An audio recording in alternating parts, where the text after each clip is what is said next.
Welcome, everybody. Welcome to the Vet Fam. Welcome to the tribe, to the premiere episode, the launch, the kickoff of BravoMission Radio Live.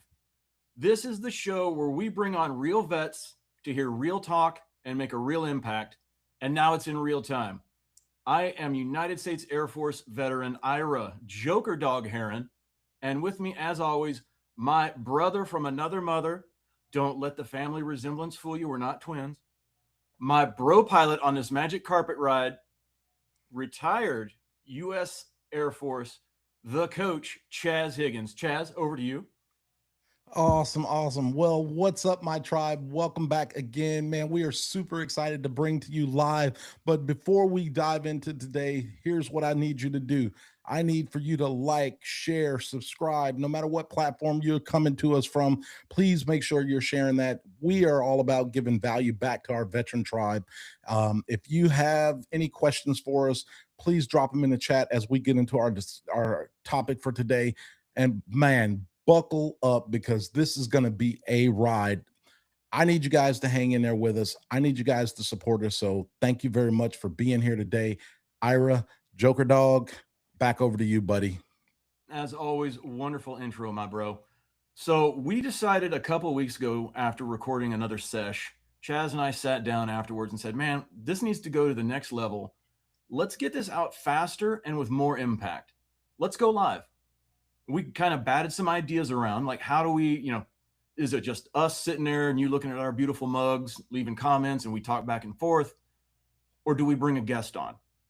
And so I put the vibe out there, put out the invite on Facebook, LinkedIn.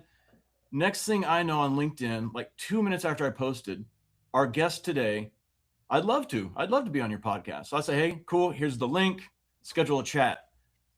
I schedule 30-minute chats, fam, to see who wants to be on the show. I get on the chat with our guest today, and 3 hours later, I'm sitting in his kitchen with him virtually. He's got me talking to him and his wife. They're showing me around the house damn near. I think we almost had a cup of coffee together. And we decided right then and there, I said, Chaz, you've got to talk to this guy. This is our BravoMission Radio Live premiere guest. Chaz said, fine, cool, I'll get on the phone with him. I think it was 3 o'clock that day. We all got on a phone call. By 3:30, we'd locked it in. We're doing a 3-part episode, 3-episode arc with our guest today, Scott Ressler and his wife, Jennifer. And I'm going to let them intro because they do it better than I do. Scott, I'm going to let you take it away there, brother. Appreciate the awesome intro. And thanks for having me, Vet Fam. My wife and I are excited to get the conversation started so we can help maybe answer some of those questions out there that we both wish we knew, many years ago. So once again, I appreciate you both having me on. And I'll start off introductions. I'm Scotty Ressler, and I retired from the Army back in October of 2018. Spent 20 years in and a couple extra months. I spread across primarily two units, 1st Ranger Battalion and 7th Special Forces Group, with roughly 9.5 years or something like that in between each unit. So the first part of the war, I was running around with 1st Ranger Battalion. And then after 2007, I took off to 7th Group, or to the pipeline, and then graduated the pipeline May of 2008 and went through the rest of my career with 7th Special Forces Group. Most of my adult life, those years, the last 15 years of my career, for the most part, were spent in that war operational cycle. Training, get ready to deploy, combat, come back, get your leadership courses knocked out, and then rinse and repeat.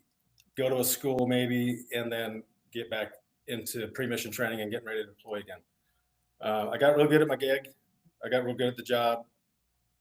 And eventually you realize being good at war makes being good at home life a little bit difficult, because you got to be you can't be an awesome, you can't be that father figure running around the battlefield. You got to switch to operator mode, and it's hard to turn that off when you get home.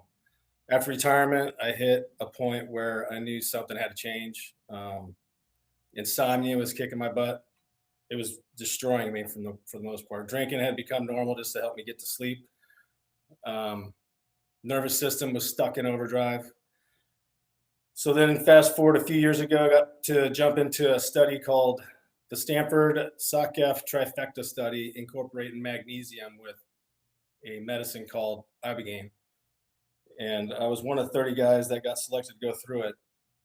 That experience changed the complete trajectory of my life, forced me to really start dealing with all the things I picked up going to war 11 times instead of just trying to cover them up with some alcohol. And that study really helped me out. I'll get into those details later as we continue our discussion. And it helped me move on and quit blaming everything on war and so on and so forth. So I'm super glad to be here. I look forward to getting into the weeds and opening up my heart to the viewers. Jen will chime in.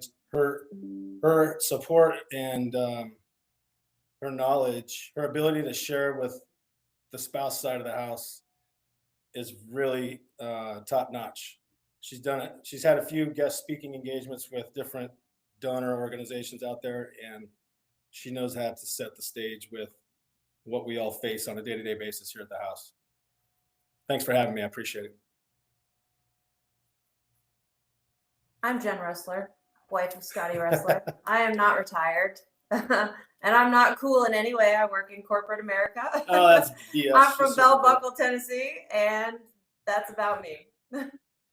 Scotty and I have been married for 5 years, going on 6 years.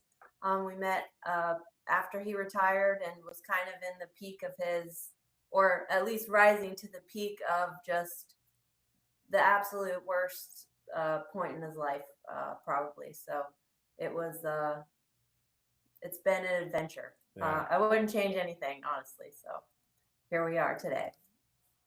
It is wonderful. It is an honor and a privilege to have you both on the show. And Jennifer, thank you for coming on to give us the spouse's perspective. Because that's a demographic that doesn't get a lot of the love. I agree. And we're gonna break through that.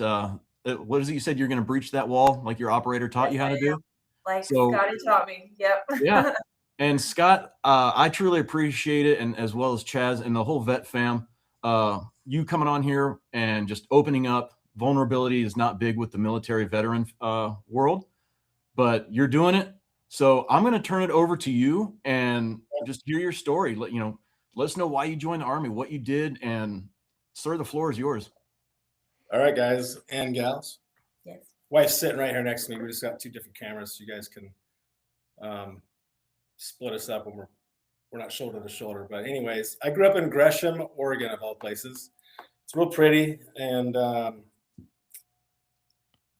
little more left-leaning, I guess. Most of my family members, well, my siblings, were going to college. They're graduating high school, going to college, and doing their thing. I really didn't have any desire to go straight to college. I didn't think that was the path I wanted to go, starting off right out of high school. So I was hemming and hawing about the military my junior year, and then my senior year, I decided to go all in with the Army, thanks to some really awesome Ranger videos that I got to watch, some Slide for Life stuff. I thought that would be the ticket, and I'm going to go do that.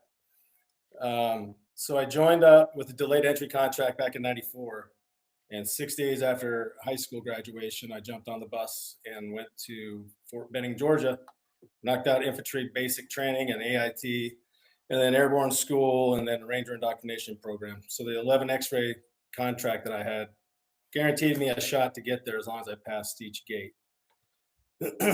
So then got through Ranger indoctrination program. That was a good gut check.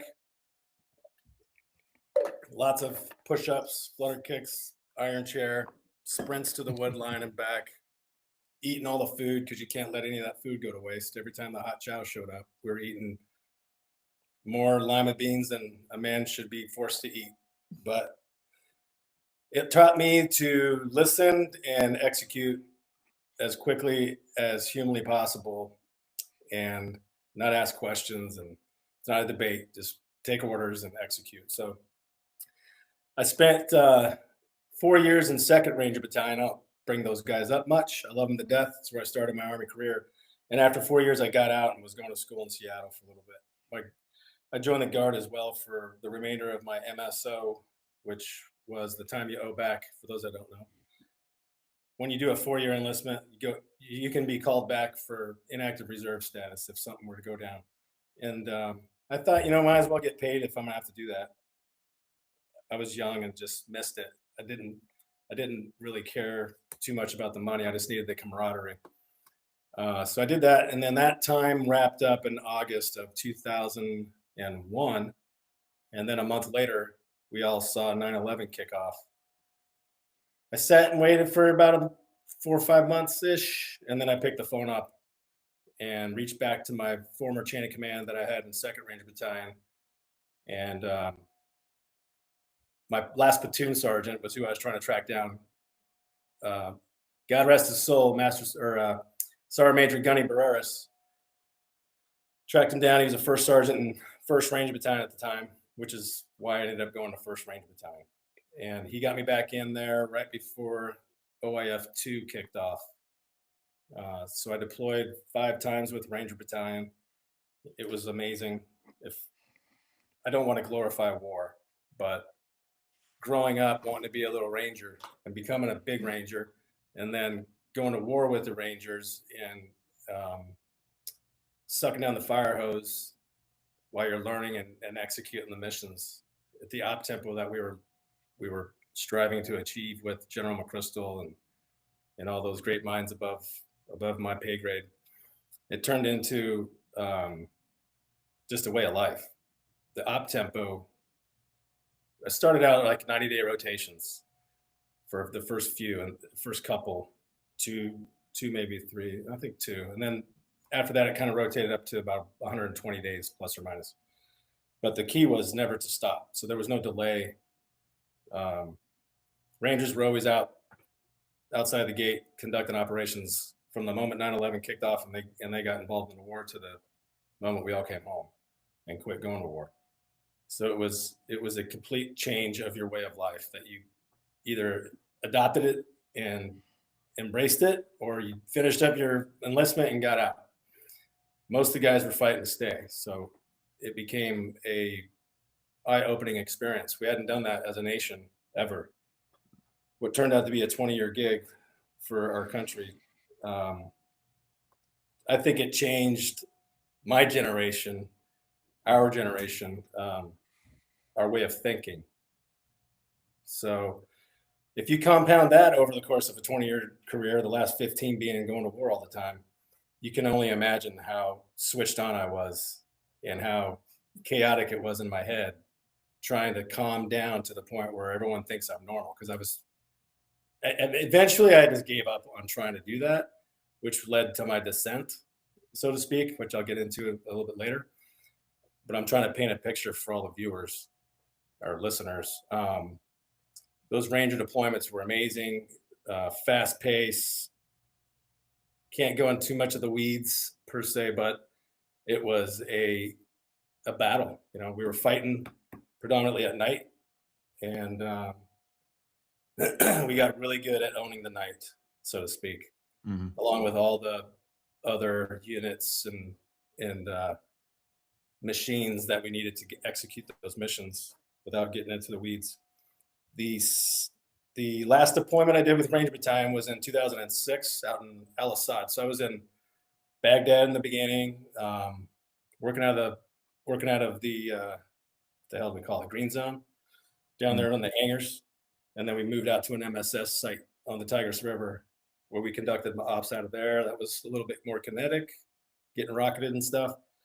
And then my next trip, I surged out to Afghanistan right after I got home from that Iraq rotation.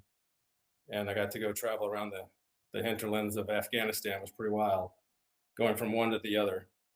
Came home from that trip, and then it was back over to Iraq, Mosul, and then Afghanistan again, and then Al Assad. So 06 was my Al Assad trip, and we had a lot of significant mission sets on that rotation that I'll talk a little bit about later. When I got home from that rotation, I was definitely looking for a break. I was starting to hit a little bit of that tracer burnout, and my rank, I finished up my squad leader time during that rotation as well. So I was thinking about the promotion that I'll probably be looking at down the road. If I stayed there in Ranger Battalion, I definitely wasn't going to get a platoon anytime soon. And I didn't really want to pass up the promotion. So I was trying to figure out where to go next. And that's when I decided to put in my Special Forces packet to go be a SF guy. Got picked up. And 2007, I was going through the Q course for the most part. And then I graduated in the middle of May and got assigned to 7th Special Forces Group, where I spent the next 9 years doing the same thing, going to war a lot. Did 6 more combat rotations with 7th Group and a bunch of trips down south, same amount down south, doing foreign internal defense and stuff, training units down in the Central and South America.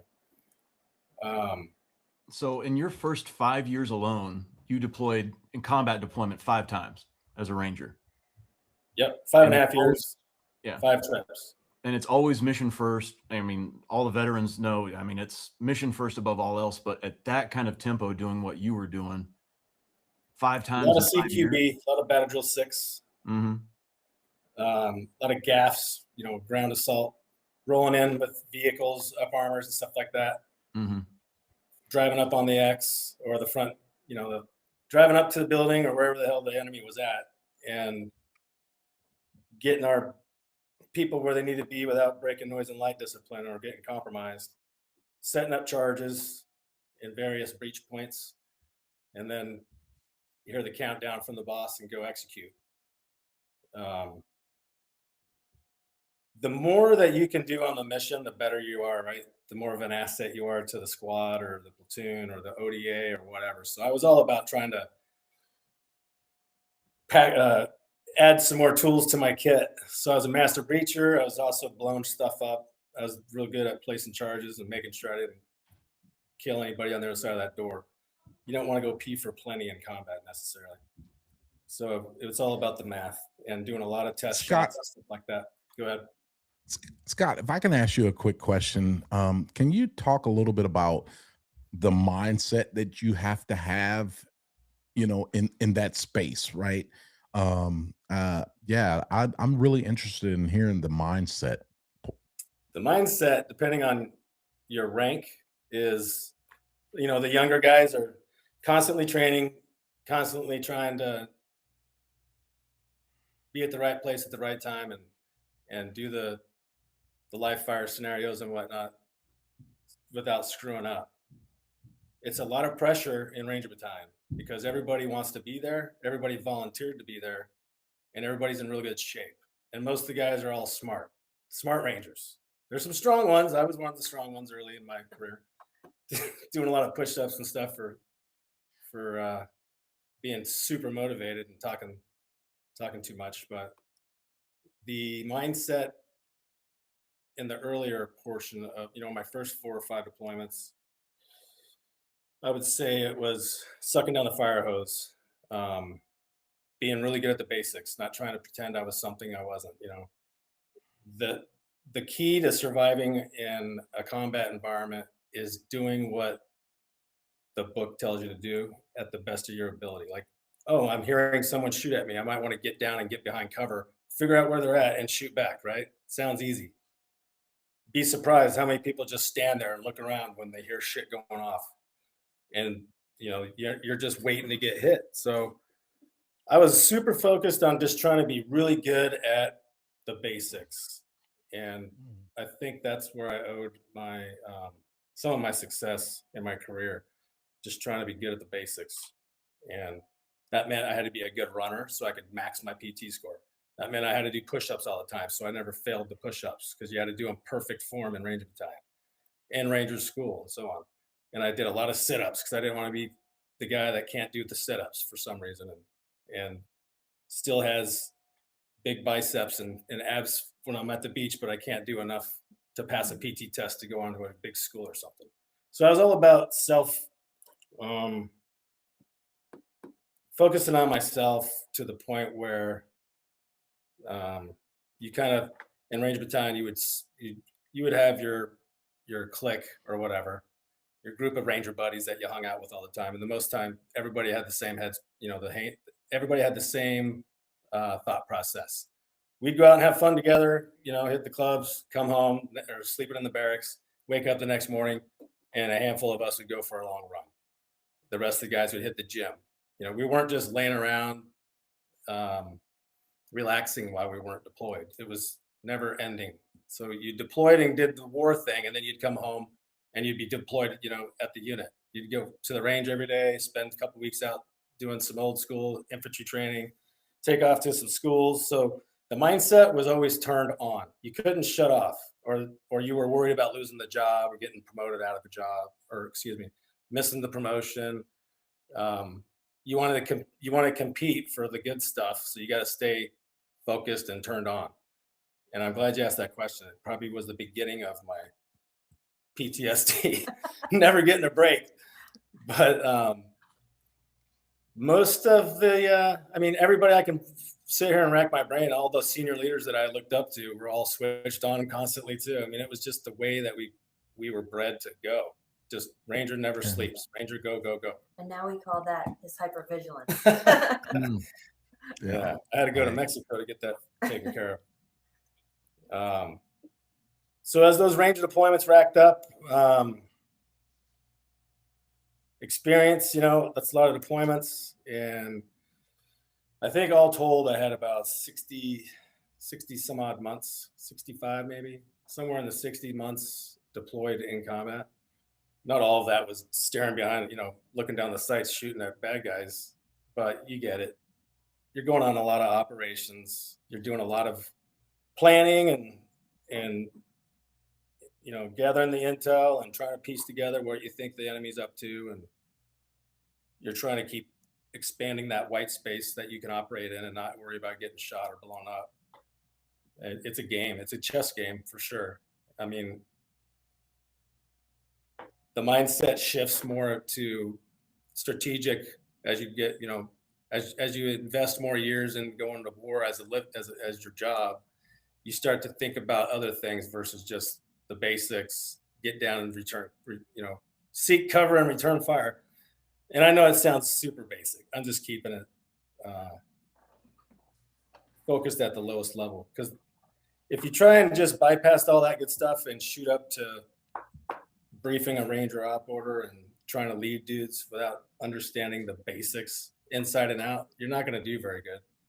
And you'll probably end up getting injured, and someone else that did do that is going to step up. So we would just constantly train each other, running classes, teaching each other everything about the, crew serve weapons and how they're employed in case squad leader goes down. Everybody knew 2 jobs up and what was it, 1 job down or something like that. We used to have a saying. So you're constantly absorbing new information, learning how to do more things, and trying to increase your ability to be more lethal on the battlefield.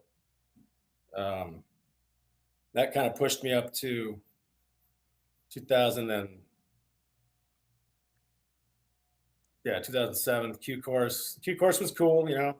For me, it was a lot of mentoring. I had a bunch of deployments already, and I spent, with my break-in service, I had almost 10 years, about 9.5 years in Ranger Battalion. So we had a lot of guys that were off the street going through the pipeline to be Green Berets that didn't have all that. So they, leaned on the guys that were coming from other units. I was a class leader helping out the 18 Bravos, which we felt we were the smartest, most good-looking of all the Green Beret students.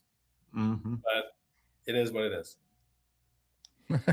We were all ugly, knuckle dragging, good with guns, horrible with the ladies, and spent more time hanging out with my buddies fishing and drinking in the barracks or hanging out camping somewhere than chasing the ladies at the club. We didn't know how to dance. We weren't that good at all that good stuff. But we had each other's backs. We had the brotherhood. Mm-hmm. And that starts to form as soon as you get there and start getting some street cred, which you have to deal with later in life when you get out. And it was another thing that that was really difficult for me after I retired and was trying to heal up, missing the bros.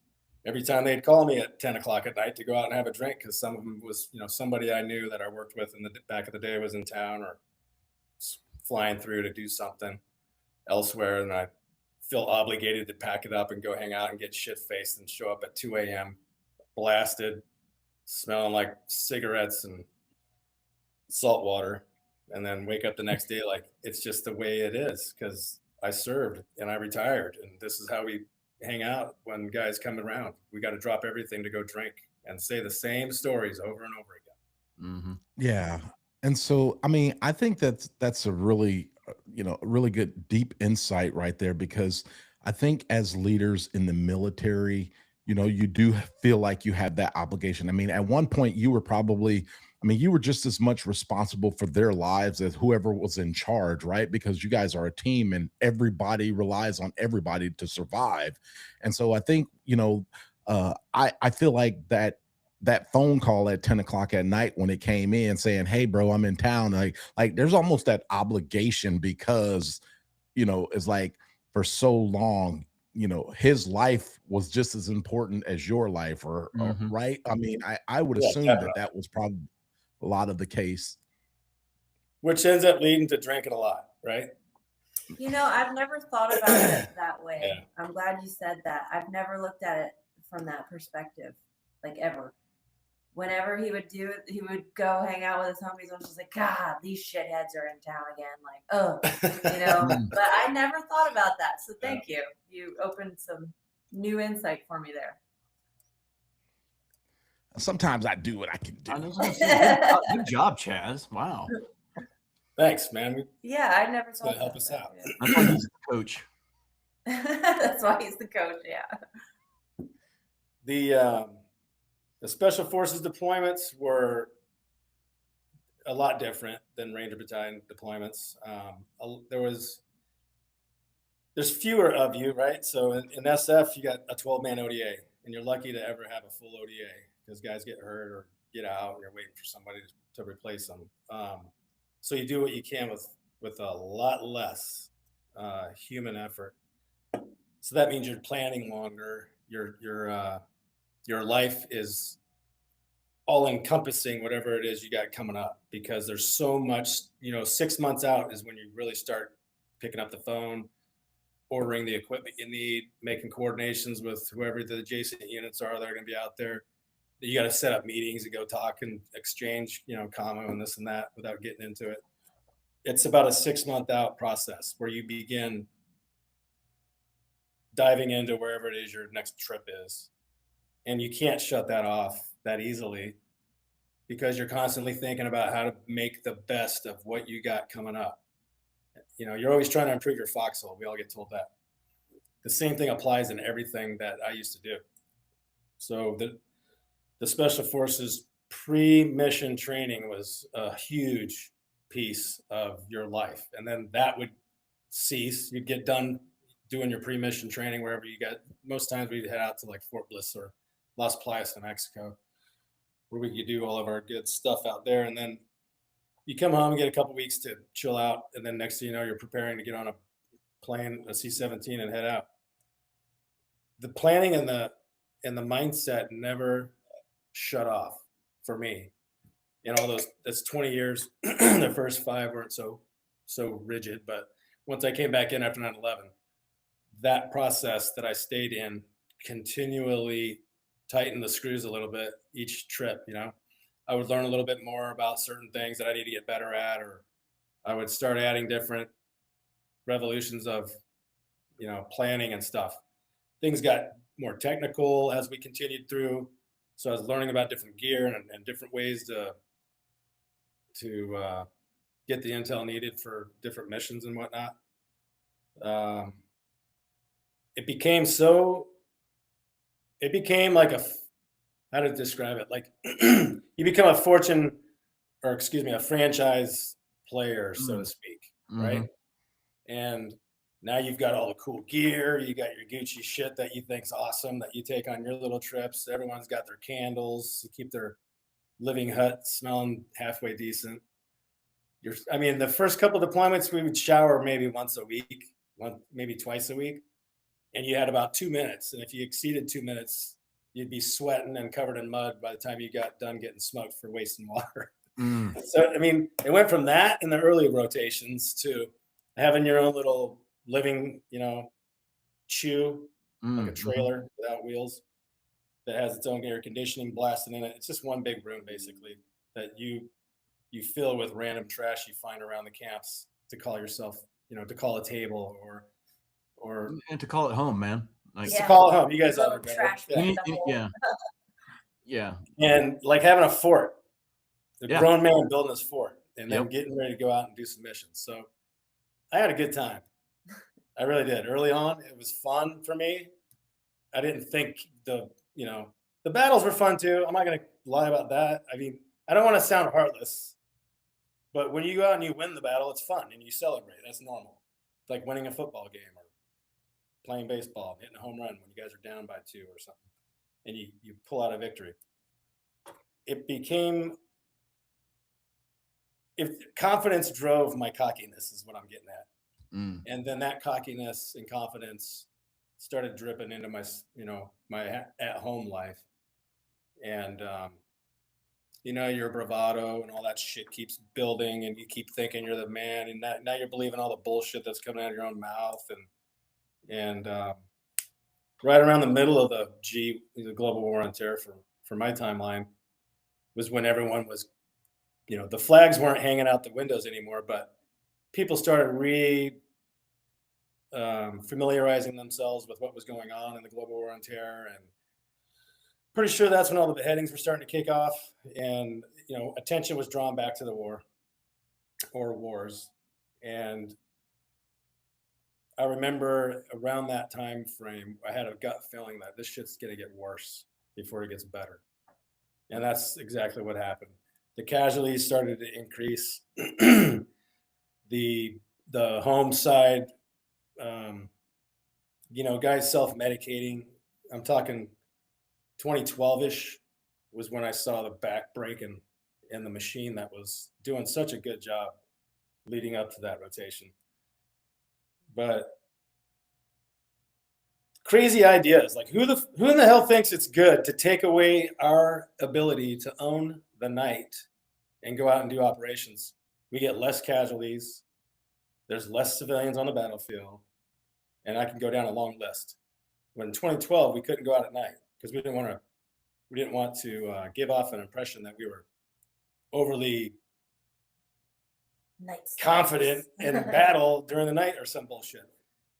So we had a lot of casualties. It was the most casualties that I believe the Special Forces Regiment took as a whole was that 2012 rotation. That was a long one too. It was 10 months, 10 or 11 months. And we had 48 casualties. Not KIAs per se, but we had plenty of guys get killed. We had plenty of guys get disfigured. And that's when I noticed that the system wasn't ready for that. There wasn't any medical apparatus back then that could help those guys, including myself, deal with all that shit. Packaging up your partner force when they get injured or shot or blown up, it sucks because you invest your soul into theirs. You're trying to help them be better at protecting their own country, and you got some sweat exchange, so you're invested, right? It's even worse when it's your own brother to your right and left, an American or a partner nation, like a joint special operations country, UK, Australia, the Aussies, we got the Brits, we got a long list, but the ones that I used to do most of my joint missions with, we would be eating at the same chow hall, or they would have a chef and we'd go hang out at their team house because they're super cool and eat their good food and hear their stories and share our lessons learned. And you build that good bond, and you start seeing those guys not coming back. You start noticing your you're giving a lot of the directions now. You're briefing a lot. You're starting to realize that you've been doing this for so long. You're no longer a squad leader or a team leader. You're a team sergeant, and now you're senior team sergeant. Now you're bouncing back and forth at the the headquarters, and briefing colonels, 1-stars, and then going back to your team and preparing everybody and their partner force to go out and do. My last 2 deployments were kind of like, wham. I'm sure glad I'm still able to do all this stuff, running and gunning and maintaining the op tempo and the discipline to continue to do it. But I could tell back then that when all this shit kicked off in 2012, the ridiculous calls that were made about how we're going to fight the war, trying to reinvent things that didn't need to be reinvented, it started taking a toll on my psyche, so to speak. So if you go back through my timeline in 2013-ish, post that 2012 rotation, things got, for me internally, I'm talking about my mental space, a little bit darker, a little bit, not like serial killer darker. I mean, like, my sadness starting to affect me a little bit more. My feelings of, loss and moral injury and the grief, the survivor's guilt. Like, why am I still here kicking ass? Why am I still able to do this gig? And my time's coming. It wasn't like I thought I was invincible or anything. I was just like, okay, any minute now, it's going to be my turn. And that weighed on me. I'm not saying it's what made me drink and stuff. I chose to do that because I couldn't figure out a way to handle all the PTSD shit that I stuff I was involved with on the battlefield. It felt like I was handling it just fine. I didn't think I had any issues, to be honest with you, until the healing process started. And it started because my boss told me I had to go,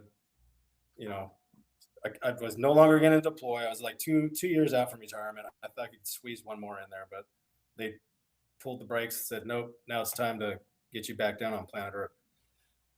But until that, if you go back to that 2012-13 timeframe, I think is what I noticed the most. The guys were coming back. A lot more people were starting to get injured, and there wasn't a system in place to help. Guys would come home and spend all day getting dick danced around at the VA or refuse to go deal with the hospital because they think they can just handle it on their own. But the point that I'm trying to get at is the PTSD guys, the hard charger dudes from the very beginning of the global war on terror, we're starting to hit that tracer burnout with okay, we can't just scream fire and go execute these deployments nonstop until we're 50, Mm-hmm. even though you think you can. Yeah, and you can't bring all of those feelings up, and because now you're a senior leader and you can't be vulnerable with that mindset. Exactly. So that kind of keeps the genie in the bottle there. Mm-hmm. Yeah. And then you hear from your mom. I remember my mom telling me that, I wasn't the sweet, caring, loving, feelings laden boy that I was all about myself, and I was just focused on the outside.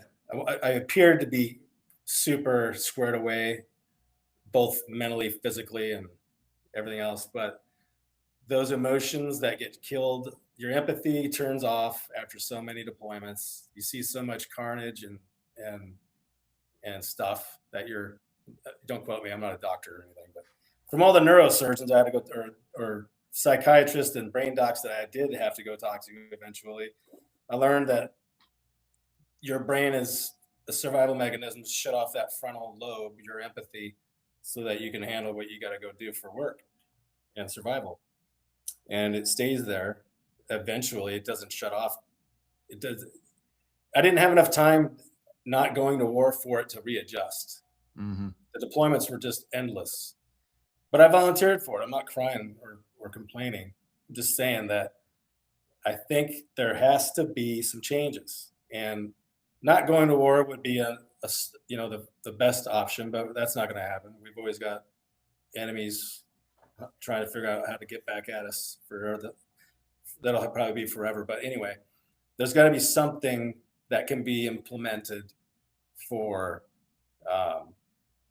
the guys to recover quicker and thoroughly, which I'll get into probably in our last episode, because I tried something that I was lucky enough to be a part of, and it definitely would be a game changer for our entire military. But right now it's a Schedule I drug and you can't. So anyway, the deployments wrapped up for me in 2014. That was my last rotation, and I got back from that trip, and my whole career was starting to wind down. I dropped my retirement.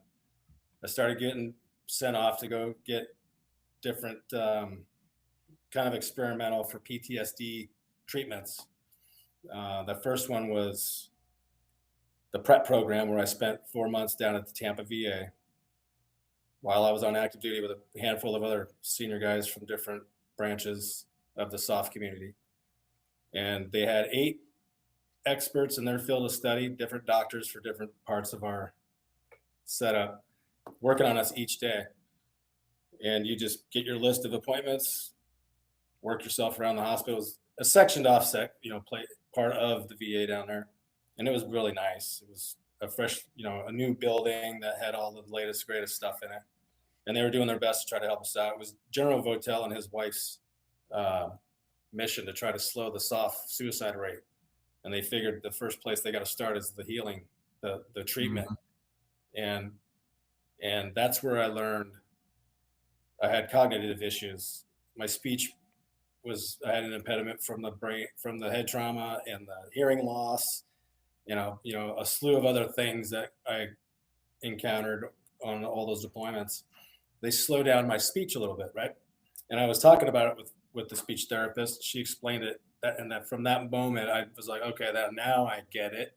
And that frustration left me. So that I didn't notice it then, but talking about it now, the sooner you go get checked out with the experts of their specific fields that can explain to you what the issues are, the quicker you're going to realize you got issues that you need to work on and you need their help, because you can't white knuckle yourself to getting back to who you were after you go do your trips. It doesn't matter if you have 1 trip or 100 trips. Whatever happens is going to happen, and it's going to stick with you growing up in the great, United States. You're not handling what a third world country young adult would have to handle on a regular basis, and then get sent to some kind of a war within your country, right? You're coming from the land of the greatest place on planet Earth, where you're not really all that stressed out. There's still some levels of shit that you got to deal with here, but it's a lot less than anywhere else. Mm-hmm. And you try to heal yourself through your own mechanisms. And for me, that became alcohol. Some guys would self-medicate with other shit, pills. Guys got creative. They're not idiots. We all knew we were going to get piss tested at any minute, especially after a trip, during a trip, before you go on a trip. You go on a good school and you're gone for a few months. You come back, you're going to get piss tested. Mm-hmm. There was just zero thought of trying to, smoke weed to calm down or do some ketamine to bring your shit down a little bit. I'm talking about modalities that are accepted now, but were absolutely unheard of. If you even spoke about it, your shit was unquestionable. You're not deploying, you're talking about doing marijuana or whatever. There was just zero tolerance, and nobody wanted to get brought into the discussion and talk about, well, maybe that'll calm us down and help us sleep. And we can reset and be stronger and more capable on the next deployment. Not a chance. Mm-hmm. You just had to suck it up. And there it is, the suck it up, embrace the suck, buttercup, all that military bravado. Yeah. From the mission first to the, hey, this sucks, and misery loves company, and all that stuff, man. And yeah, and then to deal with that on top of all the job stress and getting ready to go when you're just getting back, then getting ready to leave to come back to get ready to go somewhere else again. No time to heal, no time to breathe, really. You're just constantly going. Yeah. Yeah. You take breaks, this is and cutting loose. You know. this is a good spot for us to transition. And I want to bring Jennifer in on the discussion right now because, so I would love for Jennifer to kind of tell us the typical spouse, uh, like, what is the spouse going through? So we've heard Scott talk about, his training, his 9 years in one unit, transition, break in service, moving to another unit, and all these different deployments. What's going on in Jennifer's world during all of this, and what are you seeing? Well, Scott and I were not married until post deployment. I do have experience with deployments. My first husband was Navy, and I went through a deployment with him. And like most military wives, I don't recommend it, but it's not unbearable. It's you're doing the same thing. You're going day by day, doing what you need to do, getting kids to where they need to be, and it kind of probably flies by easier for the wife. But that's just my own experience with my first husband. I did not suffer any deployments with Scott. We met after he was already retired and was pretty just trying to adjust to civilian life. So I can't speak. You got the aftermath of Yeah, the war coming home. Yeah, I was at peak peak of shithead moment. crazy. Yeah. I was just getting ready to say, girl, you are some special type of woman to accept somebody at that point. Yeah. No, I don't blame any wife. Like that's a tough road, and I don't judge anyone's being drugged through that life at all. It's I don't think I would have lasted being his wife during those years at all, honestly. So that's my perspective. I think we met when we were meant to, when it was just the stars were aligned, and it was, this is who's going to get you through the rest of life now. Like, we'd already been through the worst of our shit when we met each other, and it was just, how do we come down from all of this, so that's yeah. And now, Scott, when you retired and you started seeking out all these treatments, what were some of the ones you went through that were kind of effective? Because we've talked about, you did a couple that worked for a minute, or this one didn't work, and then Jennifer, if you were in any of those phases of him trying to seek out those treatments, like between the two of you, like what was that like going from one that kind of worked to another one that worked, but only if you did it, the dive thing you did like 92 times, right? Yeah, I got like, I don't know, 96 H-bot hyperbaric treatment. What was that part like going from treatment to treatment and bouncing back and forth? I would get glimpses of, I would get time to reflect. Like, the hyperbaric treatment came after I got back from spending 4 months in Tampa. I left there with 37 different diagnoses that I had no idea I was tracking, or that I had. And I got a call from the Green Beret Foundation on my way home from Tampa. Hey, dude, you're good to go. We got you all set up. You're going to start doing HBOT at the local hyperbaric treatment facility that you have here in Destin.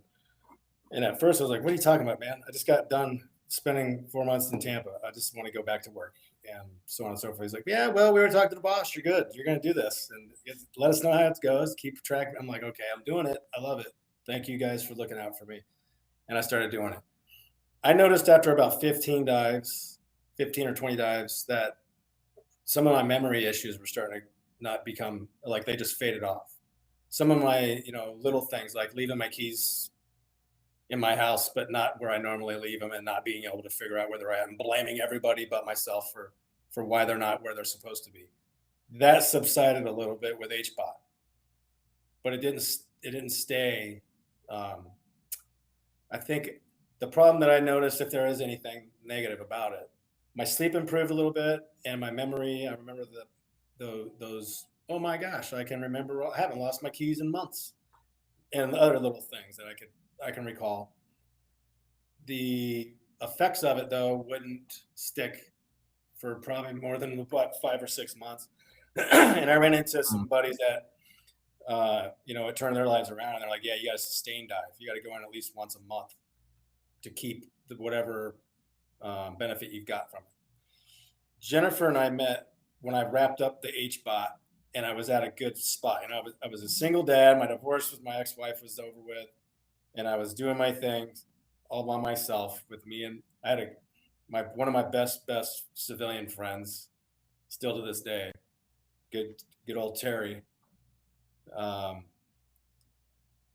He pulled me in and started helping me learn how to be a good single dad. And he provided some Overwatch and helped me in those earlier couple years by myself. I mentioned him because he found me a place to live that was furnished, because I was freaking out, like, dude, I gotta get beds and stuff. I had a TV and a laptop basically and some dishes, and that was about it. As far as inside the house. So he tracks down this nice house off the beach there here in Destin that was furnished. And I was renting that for a couple of years. And inside this neighborhood was my wife's best friend. And my daughters were friends with her daughter. And she started telling Jen that she should meet this neighbor. So that's kind of how we meet. And I'm trying to impress her. So let's go out and, tear it up and have fun. And that didn't end for a couple of years. So we were burning the midnight oil every weekend and just, going out and having fun. The going out and having fun started to turn into going out and having to deal with me, right?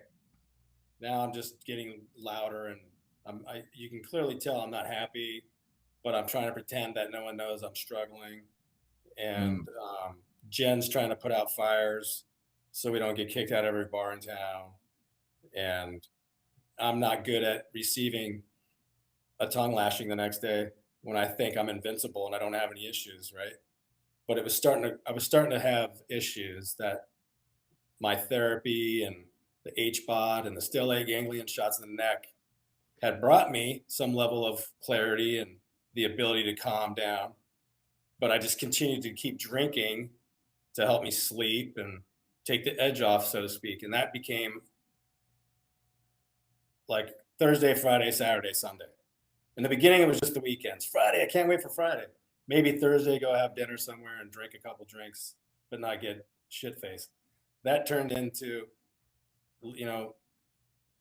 Jennifer was dealing with all my bullshit downtown, and we couldn't even go on a trip really back when I was at the peak of my struggle with PTSD and survivor's guilt and the woe is me. You can call it whatever you want. The fact of the matter was I was sick and I could not figure out how to get healthy. I could not figure out how to get myself back to who I was. I was just trying to get back to the guy that I remember in the middle of those deployments or the first couple deployments. I knew I would never go back to being the guy that I was that joined up and signed up to be a Ranger back in 1994. But I was trying to go back to something that seemed a little bit less volatile. And I didn't want to be the old guy sitting at the bar, the VFW, saying the same story over and over again. And I felt like that's where I was headed. Had I not had my wing woman trying to put these fires out, because I probably would have got there a lot quicker had I not had Jennifer trying to help me understand that, hey, you're a father, remember? He was a spectacle. Yeah. That's what I called him. Yeah. You said a spectacle? Oh yeah. Just a one-man circus. Yeah. It was a lot. It was and at first it was he was pretty good. I mean, he got me, he wasn't so crazy, so far gone that I was like, man, this guy's crazy. I don't want anything to do with him.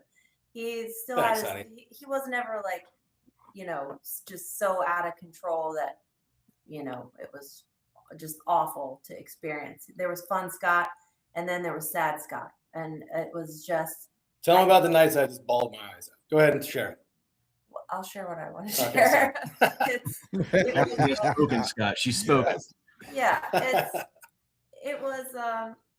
Hey, it was, Scott, at first it welcome. was me gently trying Scott, to. I want to officially welcome you to being married with clarity. That's right. Yeah.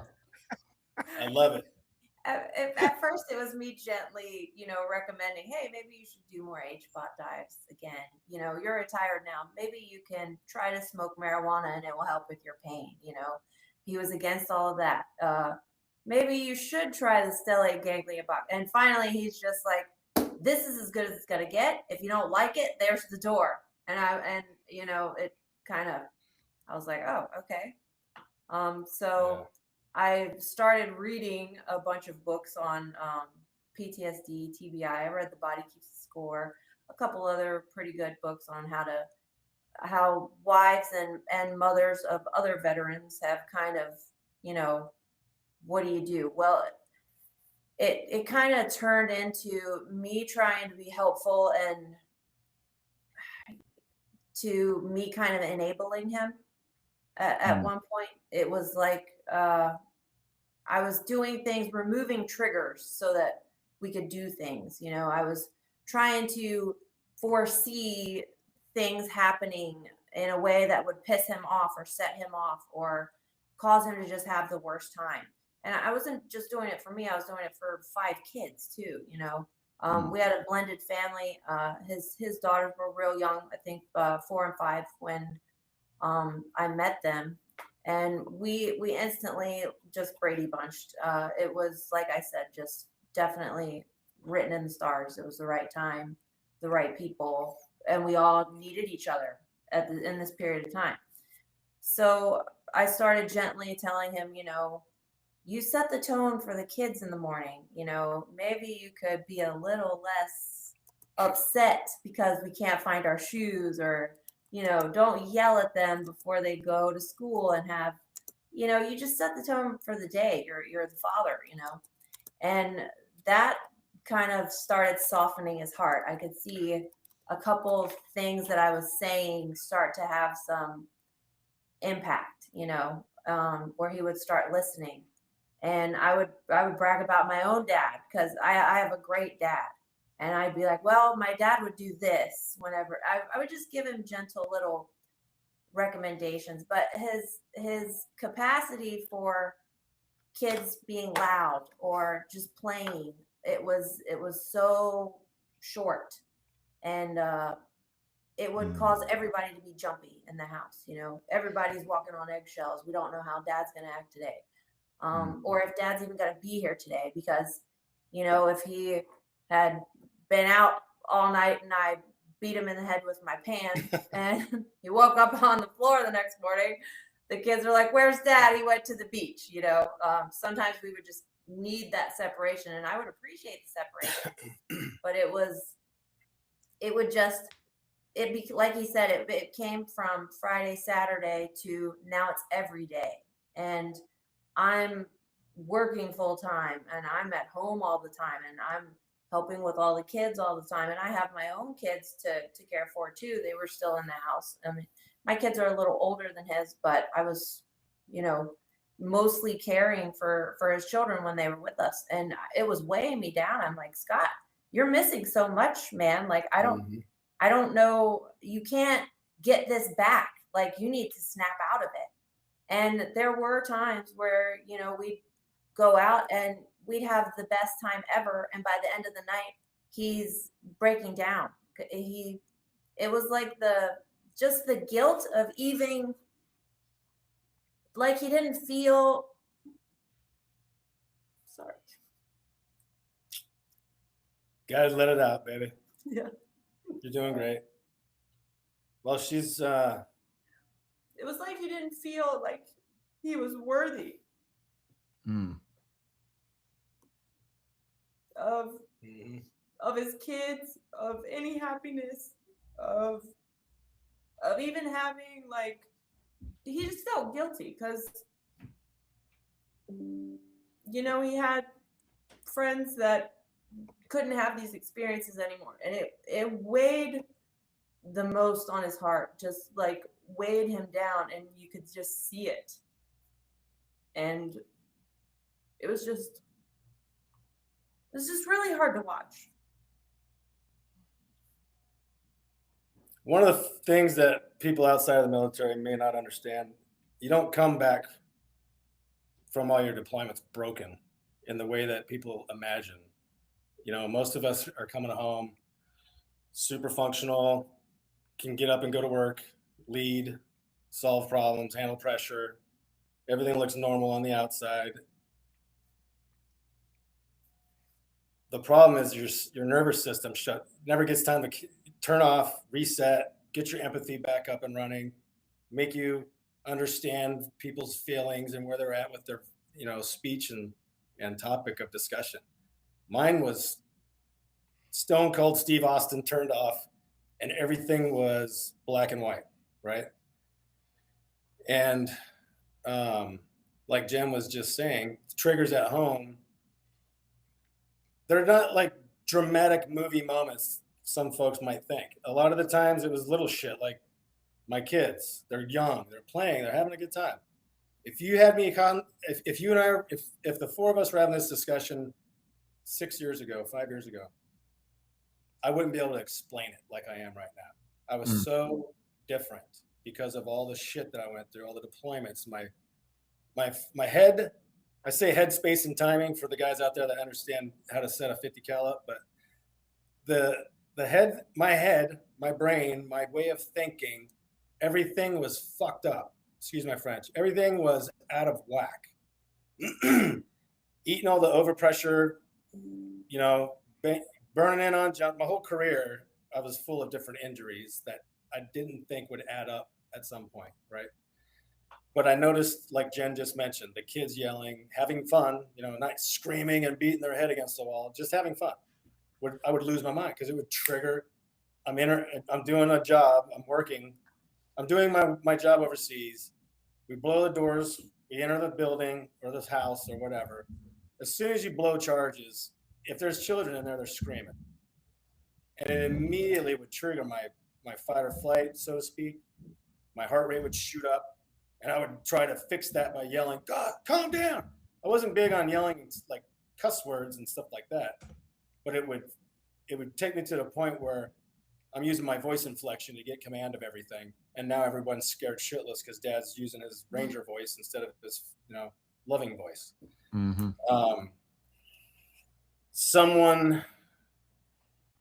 I used to sleep I didn't want anybody touching me, right? Product of where I was at doing my job, I was just in my bed. It's sleep time, so I can get up and do my thing tomorrow. And Jen is a super cuddler, yeah. Legs entwined and all this other stuff. So in the beginning, I was like, hey, what are you doing, man? Sorry, I'm too hot right now, or whatever. I didn't want to have legs intertwined. And I'm just showing you this because even my intimacy was affected by my headspace and timing from before going down and being a part of the Stanford study. Before the Stanford study, I'll use that as my reference for here on out, so you can see the contrast. The cuddling, the snuggles, the staying cool when the kids are just playing, and maybe walking up there instead of screaming from my man chair. Hey guys, what's going on? Why don't we go outside and throw the football or whatever to get them away from jumping off the couch onto the floor, making it seem like an earthquake when I'm trying to watch something, you know, just as an example. Too many people talking at once would kind of upset me because I can't control it, right? And so I had control issues. The triggers with the kids was predominantly from the job that I used to do and having to put the kids in separate the men, women, and children. The women and children go over here. The men that we think might be bad go over here. And we go through the post-assault operations, and you're still hearing the kids screaming. You're trying to balance, you're at war and you're doing a job, but we're also human and we don't indiscriminately just go smoke everybody. We got to handle it. And I think that affected a lot of us, to be honest with you. Guys will try and act tough and tell you it didn't bother them, but I think it bothered most of us. over it trickled into your PTSD when you're back here and you had a family. But then to add to all that, if they try and do the right thing and be super quiet for a crazy dad, now I'm paranoid that it's too quiet. So it's like there was no finding any medium. No happy balance anywhere in anything. Wow. Now I'm paranoid it's too quiet. Yeah. What's up? What do you guys think? Are you guys all conjuring up some plan to drag dad to the Take over the house. Hey, you plotting on me?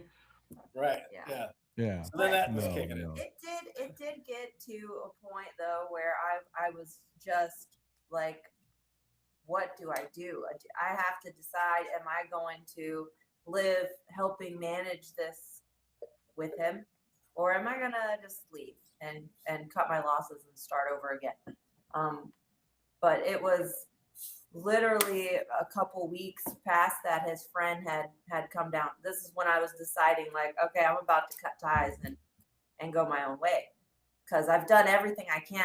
I love and adore him. I would never like willingly just give up on something, but it was just something that was not crackable.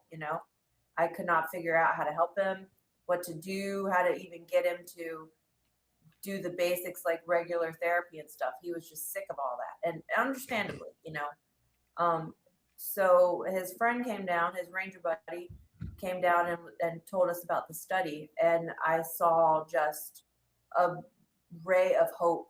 Like immediately I was like, oh, whatever it is, I will sign Scotty up today, because I'd do anything for him. I did not want to lose him. And so when he started telling me about what it was, I was like, whoa, it sounds crazy. Like it sounds pretty out there as far, even for a something that's being researched and studied, it was not like it was at the Mayo Clinic in America. It was in a foreign country and super new and just scary.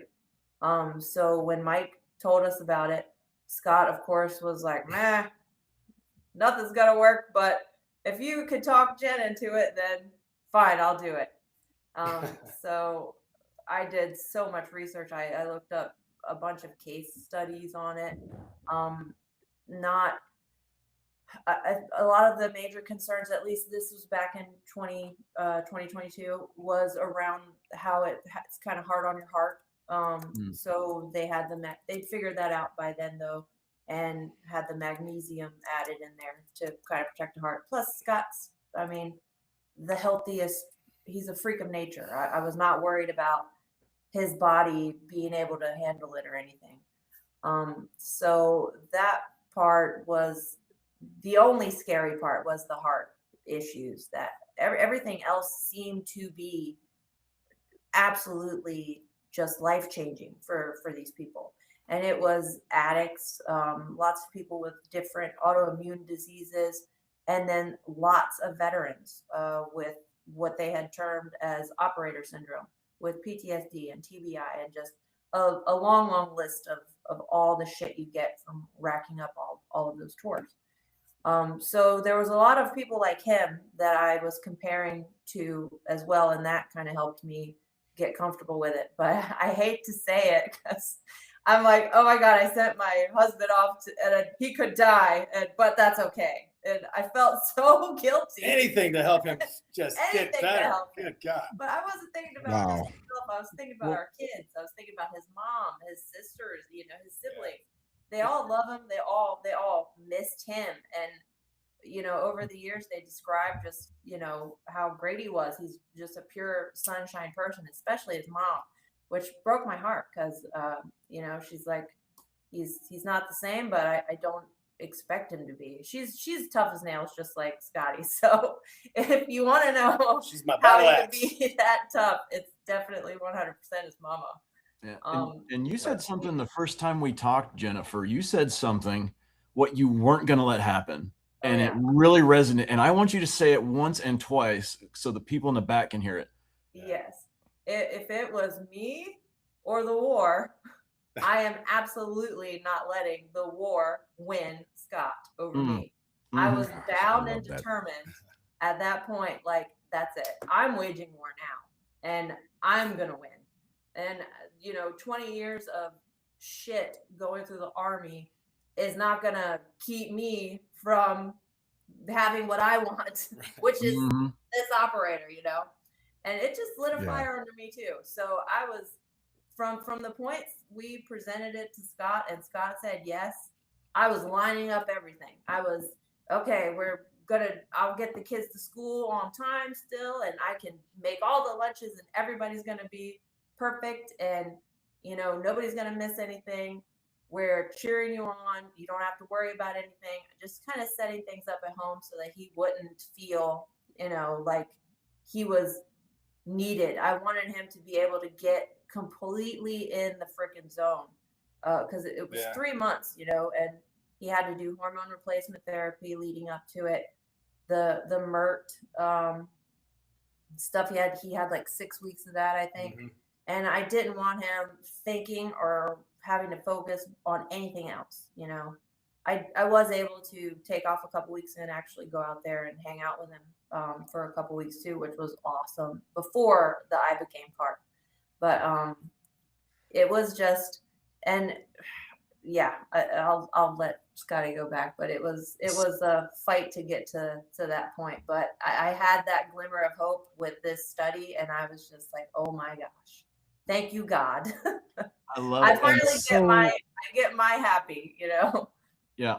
I'm super glad that you guys got to that point because you guys got to that point.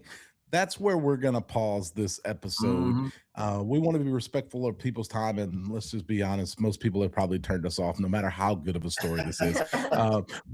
But I do want to say one thing is I'm gonna need that link for that program because I'm a cuddler too, and I can't get my wife to cuddle for nothing. And she Mm. ain't never she has never deployed anywhere, but something's wrong in her head because I'd love to cuddle with her. But anyway, I forced the cuddles. He just accepted.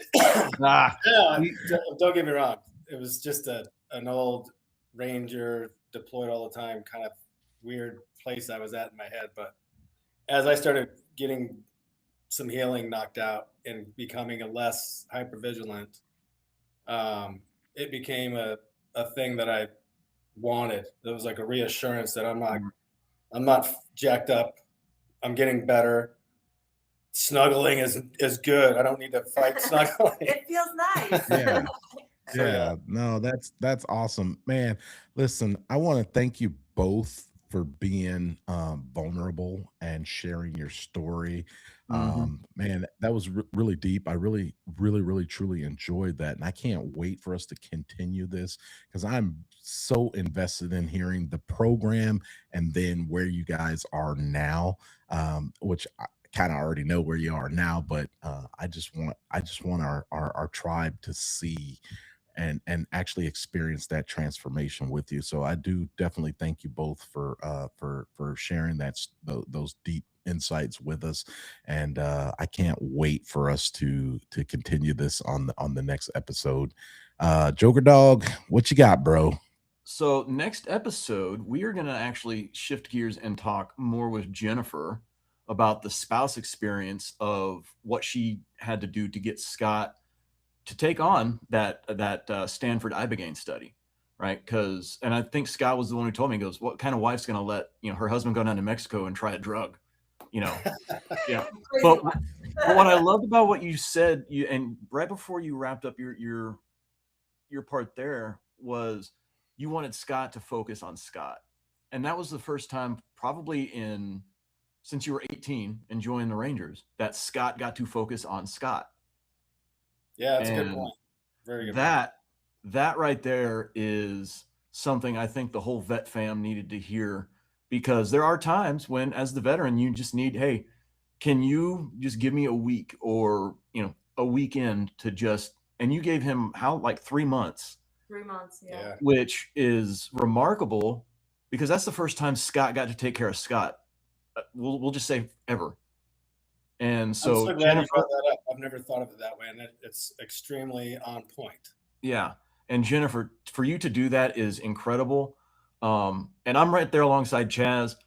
this story is amazing. We've got way more information to get out to the vet fam about what's going on, with our troops, with not just the soft community, but because there's a lot of parallels Yes. in the story of the drinking and, hey, your buddies are coming into town, and I deployed with this guy, or I went through boot camp or whatever with this guy, and the parallels are there. Yep. And Scott, you and I have even said, it's not just the soft guys, it's the finance troops, it's the aerial porters, and the whatever have you, the admin guys that are dealing with a lot of this stuff. And again, to echo Chaz, the vulnerability is 100% love on this show. I mean, because this is raw, this is where we want the impact, and you guys are just showing up for your community, Scott, as well as the military as a whole, the whole vet fam. And Jennifer, what you're doing right now for the spouses that are dealing with this currently or have dealt with it is amazing, because that demographic, again, does not get a lot of love as much as they think they do. Feel And hopeless. You feel so helpless. It's such a helpless place to be on, mhm. and then it's like you're screaming and no one hears you. Yep. It's Well, we've given you a voice now, and anytime you want to take the mic away from any three of us, I don't think we're going to fight you, because No. you probably learned a thing or two from Scott. So Really. with that, I want to. Do you guys have any closing remarks, any saved rounds, as it were? I just want the viewers, listeners to understand today is about trying to give you a glimpse into what brought me down to the point where I needed somebody like Jennifer to give up some of her space and her own life, for the most part, raising two daughters on her own, to raising me, helping me get through this dark place that I got stuck in. And there's a lot of guys out there and gals that are stuck there that haven't heard about the Stanford study, or they heard about it and they think it's something else, too far outlandish to ever think about the possibility of being able to go receive that type of treatment. And as we get through the next two episodes, the goal from Jennifer and I is to have painted a complete, thorough examination of what it took a guy with, I'll just tell you, my deployments where I had 11. It doesn't matter how many deployments you have. Whatever happens that triggers the descent into self-pity, survivor's guilt, the darkness. You don't take care of yourself, you're taking care of everybody around you, just like you mentioned. I'm so glad you brought that up. And you just feel like you're stuck and this is it. There's nothing left. This is all I'm going to be able to do is just go drink and hang out with guys I used to serve with and say the same shit every single night and wonder where my Copenhagen is, because I can't have that. I can't do shit without my Copenhagen. I mean, I can go down a long list of things that I'm so happy are not part of my life anymore. And I know there's somebody out there listening right now that remembers me before I got healed up. And you're probably wondering who you're listening to. It's me. It's Scotty Wrestler. I'm just sober and cleaned up and happy. And the goal for Jennifer and I is to help spread the news. There's all these other treatment modalities that we mentioned earlier. And there's this new thing that's coming out that President Trump just signed an executive order for. That's going to start getting a lot of wind under its wings. And we want everybody to know beforehand what to expect, because it's life-changing. Awesome. Jennifer, what do you got to say to the vet fam out there? Just if you are, it doesn't matter if you're the first wife, you're the original wife, you're the girlfriend, you're the fifth wife of a veteran dealing with this stuff. I know you kind of feel like a fool after a while. I'll just say that. I felt like just an absolute fool. Like, what the hell am I fighting for?